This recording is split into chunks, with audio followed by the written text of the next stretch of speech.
Welcome to bird media. నేను మీ Pawan Krishnamurthy. Andhra Pradesh deputy speaker Raghuramakrishnaraju గారు శాసనసభ శాసన మండలి సభ్యుల ఆటల పోటీల్లో పాల్గొని గాయం పాలైన సంగతి అందరికీ తెలిసిందే.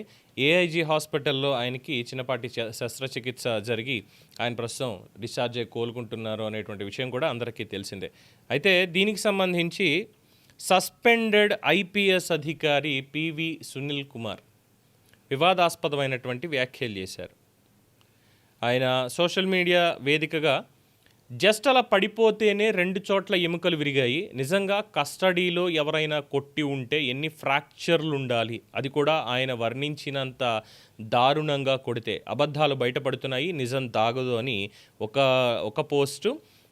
దాంట్లో రఘురామకృష్ణరాజు గారి పాదానికి సంబంధించినటువంటి ఎక్స్రే ఒక చోట, తర్వాత చేతికి సంబంధించినటువంటి ఎక్స్రే, అలాగే న్యూస్ ఆర్టికల్ వచ్చినటువంటి దాంట్లో విరిగిన కుడి భుజం ఎముక అని చెప్పని ఒక చోట వేసుకుంటూ వచ్చారు. దాని తర్వాత మళ్ళీ ఇంకొక న్యూస్ ఆర్టికల్ని షేర్ చేస్తూ కస్టోడియల్ టార్చర్ కథ అబద్ధం, ఆటలో పడిపోతేనే ఎముకలు విరిగే వ్యక్తిని నిజంగా కొట్టి ఉంటే ఎన్ని ఎముకలు విరిగేవి అధ్యక్ష అని చెప్పి వ్యంగ్యం ప్రదర్శిస్తూ ఇంకొక వ్యాఖ్యానం కూడా ఆయన సోషల్ మీడియాలో పోస్ట్ చేయడం జరిగింది. ఈయన బాధ ఏంటండి? కస్టోడియల్ టార్చర్ కేసు నమోదైంది, ఎంక్వైరీ జరుగుతోంది. సునీల్ నాయక్ని అరెస్ట్ చేయడానికి పోలీసులు అక్కడికి వెళ్ళారు. సరే, అక్కడికి ఎవరు ఫోన్ చేసి చెప్పారో ఏం చెప్పారో తెలియదు, కానీ సునీల్ నాయక్ కూడా సోషల్ మీడియా వేదికకి ఏకంగా కులాన్ని అడ్డం పెట్టుకొని ఇప్పటి వరకు రానటువంటిది, ఆయన సోషల్ మీడియా ఓపెన్ చేస్తే కులానికి సంబంధించి ఇప్పటిదాకా మాట్లాడినటువంటి వ్యక్తి కూడా ఇప్పుడు కులాన్ని అడ్డం పెట్టుకొని దీంట్లో తప్పించుకోవాలని చూడడం, అలాగే ప్రస్తుతం పరారీలో ఉండి హైకోర్టులో ముందస్తు బెయిల్ అప్లై చేయడం, ఇవన్నీ కూడా చూసామంతా అయ్యింది. సో ఎక్కడ నిందితులు బయటకు వస్తారు ఏంటి అనేటువంటి అంశంలో మరి పివి సునీల్ కుమార్ గారికి ఇలా చెప్పడం అంటే, ఇలాంటి వ్యాఖ్యలు చేయడం అంటే కనీసం లాజిక్లు ఏమైనా ఉన్నాయా? ఆయనకి లాజిక్లు ఏమైనా ఉన్నాయా? రఘురామకృష్ణరాజు గారిది ఆయనది కాస్త భారీ కాయం, 6.5 అడుగులు ఎత్తు ఉంటాడు, ఆయన పుష్టిగా ఉంటాడు. అందులో దాదాపు 60 ఏళ్ళు వయసు, 60 ఏళ్ల పైచిలుకు వయసు. క్రికెట్ ఆడుతున్నారు, మంచి ఫిట్నెస్ ఉంది, పికిల్ బాల్ ఆడతారు, షటిల్ ఆడతారు, గోల్ఫ్ ఆడతారు, అన్నీ ఉన్నాయి. అండ్ నిన్న క్రికెట్ ఆడుతూ కబడ్డీ ఆడుతూ మీద పడిపోతే కంచర్ల శ్రీకాంత్ గారికి కాలర్ బోన్ ఫ్రాక్చర్ అయింది, పార్థసారథి గారికి కూడా చిన్నపాటి దెబ్బ తగిలింది. అండ్ రఘురామకృష్ణరాజు గారు క్రికెట్ ఆడుతూ ముందుకు తూలి పడిపోవడంతో ఆ భారీ కాయంతో అరచేతిని నేల మీద ఆంచినప్పుడు దానికి ఫ్రాక్చర్ అయ్యింది. కట్టుకట్టారు, చికిత్స కావాలండి అని చెప్పని అన్నారు. ఎర్లైన్ ఫ్రాక్చర్ ఏదో ఉందని చెప్పి తీసుకెళ్లారు. దానికి సంబంధించినటువంటి చిన్నపాటి శస్త్రచికిత్స జరిగింది. దానికి కస్టోడియల్ టార్చర్లో పెట్టి కొట్టినప్పుడు ఫ్రాక్చర్లు ఎన్ని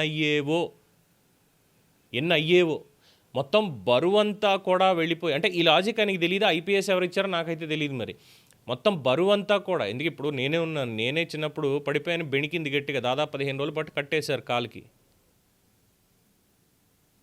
తర్వాత కాలేజీలో ఉన్నప్పుడు గ్రామర్లో మొత్తం మార్కులని రావట్లేదు, అసలు ఇంగ్లీష్ చదవడం రావట్లేదు, ఎవడరా నీకు నేర్పింది, అది ఏం చదువుతున్నావు అని చెప్పి మా ప్రిన్సిపల్ గట్టిగా వెదురుకర్రతో కొట్టారు, ఇష్టం వచ్చినట్టు కొట్టారు.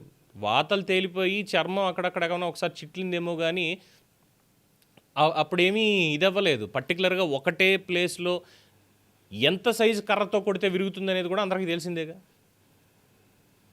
కదా. ఇక్కడొచ్చి ఈ లాజిక్లు చెప్తారు. మొత్తం బరువంతా చేతి మీద పడిపోతే ఖచ్చితంగా ఫ్రాక్చర్ అవుతుంది. క్రీడల్లో ఇది కామన్. క్యాచ్ పట్టుకుంటూ ఎవరన్నా ఫీల్డర్ పడిపోయినప్పుడు ఎన్ని సంఘటనలు మనం చూడలేదు. ఆపరేషన్ అయింది. ఇక్కడ మానవత్వం అనేటువంటి విషయం ఇంకోటి పక్కన పెట్టేస్తే అసలు ముందు తెలివితేటలు లేకుండా మాట్లాడినటువంటి మాటలా ఉన్నాయనేది చాలామంది అంటున్నటువంటి విషయం సోషల్ మీడియాలో. ఆయన ఏదైతే పోస్ట్ చేశారో కామెంట్ చేయడానికి బ్లాక్ చేసుకొని దాన్ని స్క్రీన్ షాట్స్ తీసుకున్నటువంటి వాళ్ళు సోషల్ మీడియాలో పెడుతూ పివి సునీల్ గారికి లాజిక్ కూడా అర్థం కాలేదేమో, మనిషిని కట్టేసి కొట్టడానికిను మనిషి శ్రమ చేస్తూ పడిపోయినప్పుడు దెబ్బ తగలడానికి చాలా డిఫరెన్స్ అనేది ఉంది. ఎన్ని ఫ్రాక్చర్లు, అలా కొడితే ఎన్ని ఫ్రాక్చర్లు అవ్వాలంటే ఒకసారి కొట్టి చూపిస్తే తెలుస్తాయేమో అన్నటువంటి ప్రశ్నలు కూడా సోషల్ మీడియాలో మరి ఆయన్ని అడుగుతున్నారు. మరి ఇంత వివాదాస్పద వ్యాఖ్యలు చేయడం దేనికి? ఇప్పటి నుంచి కాదు ఈయన వివాదాస్పద వ్యాఖ్యలు అంతకు ముందు నుంచి చేయడం. అంబేద్కర్ ఇండియా మిషన్ అనేటువంటి దాన్ని ఒకటి పెట్టి అక్కడ కూడా హిందూ దేవీ దేవతలకు సంబంధించి మిగతా వాటికి సంబంధించి అనుచిత వ్యాఖ్యలు చేశారని ఆ వీడియోలన్నింటి మీద కూడా, ఆయన ఛానల్లో ఉన్నటువంటి వీడియోలన్నింటి మీద కూడా లీగల్ రైట్స్ ప్రొటెక్షన్ ఫోరం వాళ్ళు కోర్టులో కేసు వేస్తే ఆ మొత్తం వీడియోలని కూడా తొలగించినటువంటి మనిషి ఈయన. ఇంకా అప్పటి నుంచి ఆ వివాదాస్పద వ్యాఖ్యానం అనేది కొనసాగుతూనే వస్తుంది ప్రతి దాంట్లోనూ. అది అందరికీ తెలిసినటువంటి విషయమే, కొత్తగా చెప్పేది కాదు. ఇక 498 కేసు గురించి కూడా కొత్తగా చెప్పక్కర్లేదు. ఆ ఎఫ్ఐఆర్ జూబ్లీ హిల్స్ పోలీస్ స్టేషన్లో ఏం నమోదైంది ఏంటి అనేది కూడా అందరికీ తెలిసిందే. ఇప్పుడు వచ్చి సడన్గా భుజం ఎముక విరిగింది, జస్ట్ అలా పడిపోయినందుకే ఎముకలు విరిగాయి 2 చోట్ల, కొడితే మరి ఎన్ని ఫ్రాక్చర్లు ఉండాలి అని అడుగుతున్నారు. అబద్ధం అంటున్నారు కస్టోడియల్ టార్చర్. మరి మిలిటరీ హాస్పిటల్ వాళ్ళు ఇచ్చినటువంటి రిపోర్టు తప్ప? మిలిటరీ హాస్పిటల్ తప్పుడు రిపోర్ట్ ఇచ్చిందా? కేస్ డీటెయిల్స్ అన్నీ చాలా క్లియర్ కట్గా ఉన్నాయి, ఎవరెవరు ఉన్నారు ఏంటి అనేటువంటిది. ఐపీఎస్ ర్యాంక్ ఉంది, లేదంటే కులాన్ని అడ్డం పెట్టుకుని బెదిరిద్దాం ఇది అనుకుంటే ఇది సాగదు అనేటువంటిది న్యాయ నిపుణులు కూడా చెప్తున్నటువంటి అంశం. ఎందుకంటే మొన్న మధ్యన ఒక పోస్ట్ చేస్తూ ఒకటి ఏదో చెప్పారు కదా, ఆర్ఎస్ఎస్ వాళ్ళ దగ్గరికి వెళ్ళినప్పుడు వినదగునెవ్వరు చెప్పిన అని పద్యం.